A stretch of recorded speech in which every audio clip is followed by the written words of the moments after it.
est à quelques secondes d'un premier bonheur dans ce début de saison. C'est fait. Monaco s'offre un formidable succès en remportant ce premier match de Ligue des Champions face au Barça, les Monégasques qui retrouvent la Ligue des Champions. Alors comme ça, on perd en l'espace d'un an contre 2 clubs de Ligue 1.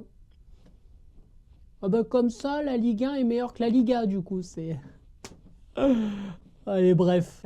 Salam le monde, c'est Hakim Bob aussi, j'espère que vous allez bien, les amis. On se retrouve évidemment pour débriefer de cette rencontre AS Monaco, Barça. Les gars, c'est vrai que je me suis dit, est-ce que je vais débriefer cette rencontre ou pas? Parce que déjà, c'est une rencontre voilà, que j'ai regardée du début à la fin, évidemment. Et surtout, maintenant, on va avoir quand même de sacrées semaines de Ligue des Champions, les gars. Évidemment, je le rappelle, du mardi au jeudi. Et je me dis, je vais essayer de débriefer à chaque fois au moins une rencontre le mardi, une rencontre le mercredi, une rencontre le jeudi.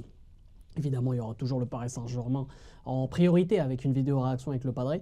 Mais concernant voilà, un gros match, un choc, selon le calendrier, parce que évidemment, il faut qu'on en profite. Et là, je me suis dit, bon, je vais me poser devant Monaco-Barcelone. C'est vrai que j'aime beaucoup Arsenal, mais l'affiche, voilà. Puis bon, ça a fini sur un 0-0, donc au final, j'ai bien fait de ne pas regarder. Mais les gars, honnêtement, ce Monaco-Barcelone, déjà, franchement, très belle affiche déjà sur le papier.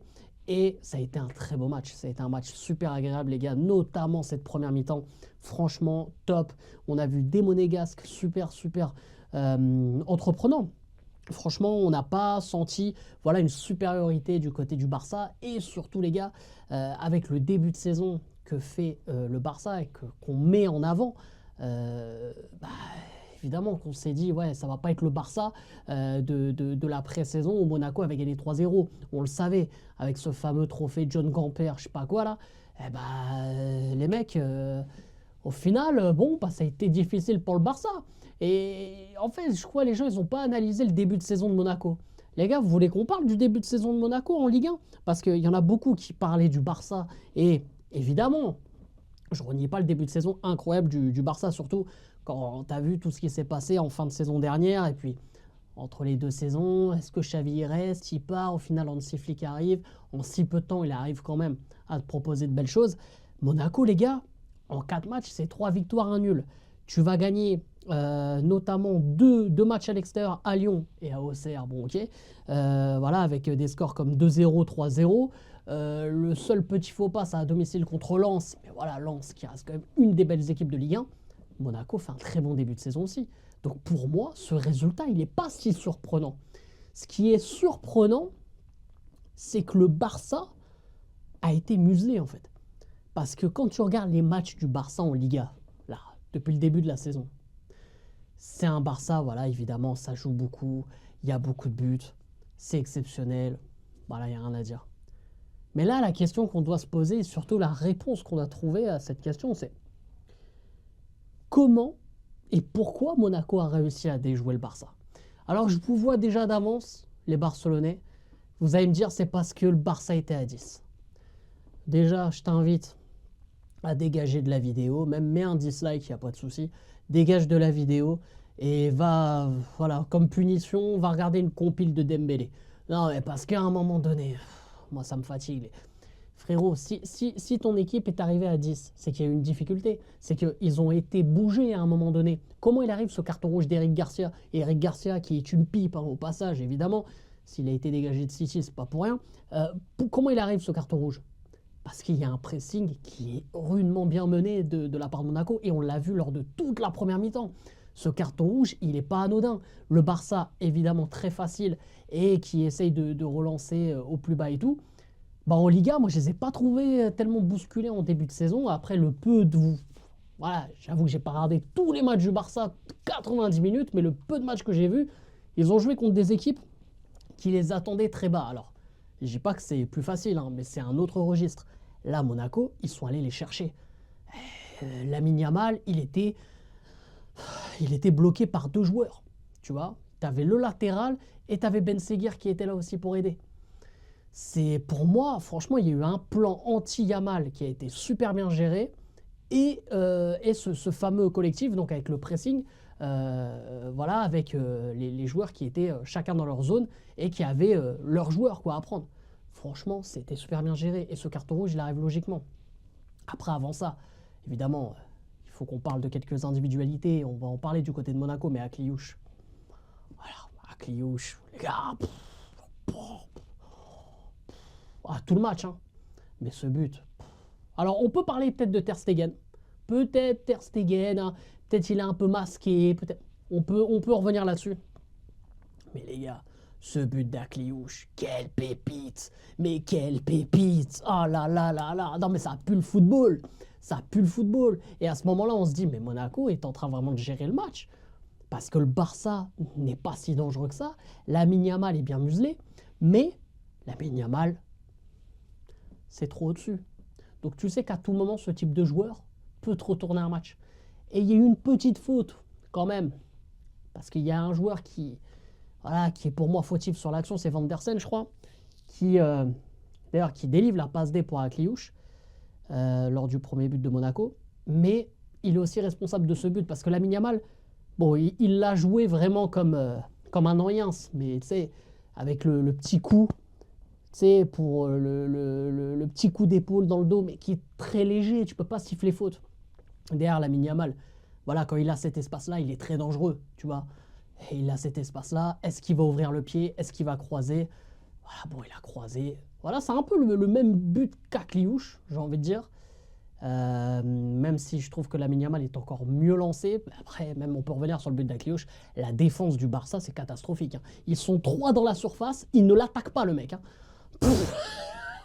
Non mais franchement, les gars, moi les supporters barcelonais, franchement, quand vous êtes là, vous me parlez du PSG, mais les gars, vous avez connu, frère, des défenseurs, des Puyol, des Piqué Prime, des Mascherano. Vous jouez avec Eric Garcia. L'autre, là, Inigo Martinez ou je sais pas quoi, là. Mais lui aussi, il est zéro. Koubarsi, le miskin, il apprend la vie, mais difficilement, tu vois. Mais bref, après, s'il faut parler de Lamine Yamal, voilà, mis à part ce but, ça a été très difficile pour lui dans cette rencontre. Et après, les gars, deuxième mi-temps, Monaco, avec ce changement très important, les gars, parce que du coup, on arrive à la mi-temps avec un but partout et carton rouge pour le Barça. Le changement aussi qui a apporté ses fruits, c'est Golovin qui est rentré du côté de Monaco, donc en mode meneur de jeu.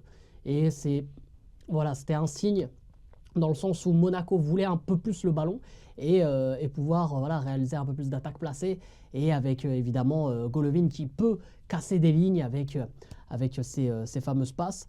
Et voilà, ça a été, pour moi, ça a été un gros point. Quand on regarde les 5 premières minutes déjà, 5-10 premières minutes de la deuxième mi-temps, pour moi, ça a été flagrant. Le Barça, en fait, envoyer le ballon devant et espérer que Rafinha ou Lamine Yamal perce sur un contre. À un moment donné, c'était pour moi un des faits marquants aussi de cette deuxième mi-temps et peut-être un tournant, c'est la sortie de gardien de Monaco qui sort bien sur Rafinha. S'il loupe la sortie, déjà il prend rouge. Et là, le match, c'est pas le même. Là, le match, ce n'est pas du tout le même. Donc pour moi, voilà, ça a été une prise de risque de la part de Monaco. Mais il fallait cette prise de risque. Tu peux pas faire un partout, même si c'est le Barça, avec tout le respect que j'ai. Et encore, j'en ai très peu. Mais tu peux pas te dire t'es à domicile. Bon, même si t'as pas trop l'impression d'être à domicile. Quand il y a eu le but de Lamine Yamal, j'ai cru qu'on était au Camp Nou. Mais bref. C'est surtout, les gars, pour moi, ce fait, ça t'en a dit long, en fait. Ça en dit long, en fait, sur cette deuxième mi-temps. Parce que tu te dis, le Barça, en fait, ils vont être acculés et ils vont attendre de contrer. Et moi, je trouve, même si t'es à 10, je dis, waouh, cette vision-là. Alors, si ça avait porté ses fruits, au final, voilà, je peux rien dire. Mais je me dis, même à 10 contre 11, t'es le Barça de ce début de saison, tu peux faire un minimum le jeu. Et ils l'ont pas fait. Et quand tu regardes par la suite ce qui se passe, notamment ce deuxième but qui arrive sur un long ballon d'ailleurs de Van der Sen. Van der Sen, il est sur toutes les actions, hein. Il fait la première passe D pour Akliouche, et il fait la deuxième passe D du coup pour... alors, comment il s'appelle Eleni Kema, un truc comme ça. Alors, j'avoue que... Eleni... Attendez, je vais regarder parce que peut-être je vais dire une bêtise. Je vais regarder, il s'appelle Eleni Kena. Voilà, c'était ça. J'arrivais pas à retenir son nom. Lui qui était rentré donc du coup à la place de l'avant-centre titulaire, hein, Mbolo, à l'international suisse. Donc du coup, voilà, il est Kena. Désolé, hein, qui a joué à Antwerp et d'ailleurs qui avait déjà marqué contre le Barça l'année dernière. Le plus jeune joueur français à avoir marqué en Ligue des Champions. Et d'ailleurs, qui a été formé à l'Amiens SC. Big up au stade de la Licorne, on est ensemble. Mais du coup, Eleni Kena, voilà, c'est un peu l'ennemi, hein, du Barça. Mais tant mieux pour Monaco. Et voilà, ce but, bah, j'espère que Ousmane Dembélé il était devant sa télé. Hein, parce que lui, il a pris le ballon, il a couru tout droit, il n'a pas cherché à comprendre. Missile, on n'en parle plus. Voilà. Le mec, il était là, il s'est dit, allez hop, je vais peut-être pas avoir 36 000 occasions. Chut. Même s'il en a eu une après, il aurait pu encore marquer. Mais là, celle-là, bim, allez hop, salam le monde, c'est terminé. Et à ce moment-là, évidemment, le Barça perd un peu les pédales. Il y a des changements que je comprends pas de la part de Hansi Flick. T'enlèves Lamine Yamal, même Lewandowski. Tu fais rentrer Ferran Torres, tu fais monter d'un cran Baldé. J'ai pas compris en fait. Je me suis dit, lui, en fait, il préserve pour le championnat. Il s'est dit match perdu, quoi. Allez. Donc c'est pour ça que j'ai pas compris, parce que Lamine Yamal, à tout moment, il peut te sortir un truc, tu vois. Il lui suffit d'un demi-ballon, il peut te le faire. Et Lewandowski aussi, en tant que renard des surfaces, voilà, il va apporter du poids, même si il fait un match vraiment pas terrible, voire catastrophique. Mais voilà, c'est pour donner un peu plus de présence devant le but. Et là, en fait, t'as l'impression qu'avec ces changements, bon, il se dit, bon, c'est mort, les mecs. Donc, ouais, j'ai pas trop compris les choix d'Hansi Flick à la fin. Mais du coup, tant mieux. J'ai envie de dire, Monaco en a profité. Monaco s'est imposé logiquement. Franchement, il n'y a même pas eu de débat. Je vous vois déjà venir, mes amis barcelonais. Voilà. Oui, on était à 10. Ouais. Le chat de la voisine du stade de Monaco, il était malade. Voilà, c'est tout. Vous étiez 0. Vous êtes des pipes. Chaque année, le Barça. En fait, Barça PSG, c'est les frères. C'est incroyable. À chaque fois, tu as des faux départs. Mais là, c'est incroyable. Bah, voilà. Mais vous perdez. Nous, au moins, on a gagné. Après, voilà, tu feras tes comparaisons. Mais bref, en tout cas, sur ce, les amis, n'hésitez pas à lâcher un maximum de likes et à vous abonner en activant cette fucking cloche. Et vous me dites bien sûr en commentaire tout ce que vous avez pensé, vos tops, vos flops de cette rencontre entre l'AS Monaco et le Barça. Bref, sur ce, c'était pas possible. Je vous aime, je vous laisse. Et surtout, les frérots, allez le foot.